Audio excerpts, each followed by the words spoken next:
But a book doesn't have to be canonical to be important. The biblical writers quote books that are outside the Bible all the time to make specific points.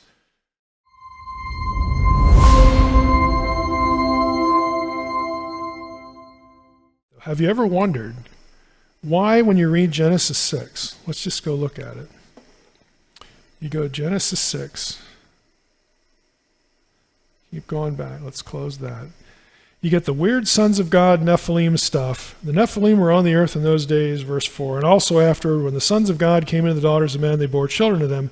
These were the mighty men who were of old, the men of renown. Look at the next verse. The Lord saw that the wickedness of man was great in the earth, and that every intention of the thoughts of his heart was only evil continually. How in the world do you go from a transgression of supernatural beings, they're the villains, to all of a sudden in verse 5, humanity is hopelessly corrupt? It really looks like, I used to wonder this a lot, like, what do the first 4 verses have to do with verse 5? They're totally disconnected if you don't know the backstory. Again, the backstory, all of these elements are there. You have interference of the sons of God with humanity, and in the Babylonian version, they teach us wonderful things. They teach us about drugs, and they teach us about astrology, and they teach us about dark arts. They teach us how to do, all sorts of things. And we're Babylon. We're the greatest civilization on the earth. We conquer everyone, okay? But to the Israelites, it's like what these guys did, the sons of God, these divine beings, coming down, and cohabiting with women and all that stuff, and producing Nephilim. What this was the result of was, in our case, we're just Israel.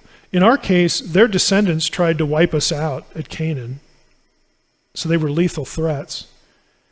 And what they taught people corrupted humanity. It led to the proliferation of depravity.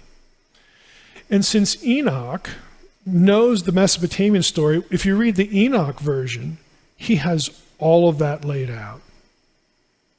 And that's the literature that Peter dips into in 2 Peter. So when Peter dips into the angels that sinned and the flood story to castigate false teachers, it's very logical for him to do so. Because the idea in ancient Judaism was that, again, the reason why we have so much evil and sin is, yes, Adam and Eve fell. There was a divine rebellion, so he's part of the blame. Humans are part of the blame.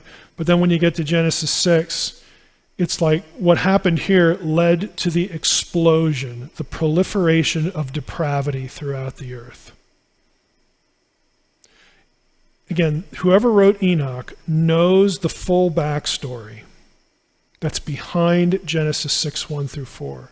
Whoever wrote Genesis 6, 1 through 4, Moses or somebody else, they know the story too, but they've condensed it, and they don't bother to tell their readers all of the backstory because they just assume their readers know it. They just assume that. Unfortunately for us, we don't know any of this stuff. We don't know about the Apkallu story. We don't know, that Genesis 6, 1 through 4, 1 through 5 is responding to that Mesopotamian story. We don't know what Enoch's doing. In fact, we tell people not to read Enoch because it's not a biblical book, and it's not inspired. It shouldn't be part of the canon. But a book doesn't have to be canonical to be important. The biblical writers quote books that are outside the Bible all the time to make specific points.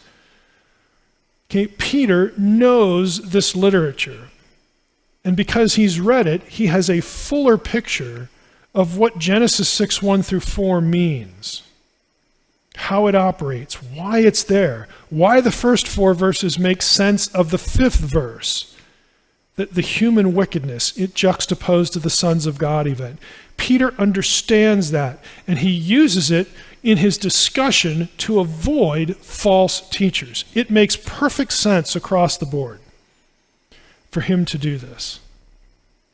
The thing is, we are cut off from the context, both by being cut off from the data, and unfortunately, as of 2010, we at least had a scholar who marshaled it all together and published it in an article you can actually get. we're cut off from the data, but our tradition, the way church, evangelicals and all traditions of Christianity have approached Genesis 6:1 through 4 to strip out the supernatural elements and say there's nothing going on here with angels or supernatural beings, citizen, move along. And trying to explain away the Nephilim, trying to explain away what Peter's doing. Nobody did any of that in antiquity because they understood what the thing was about.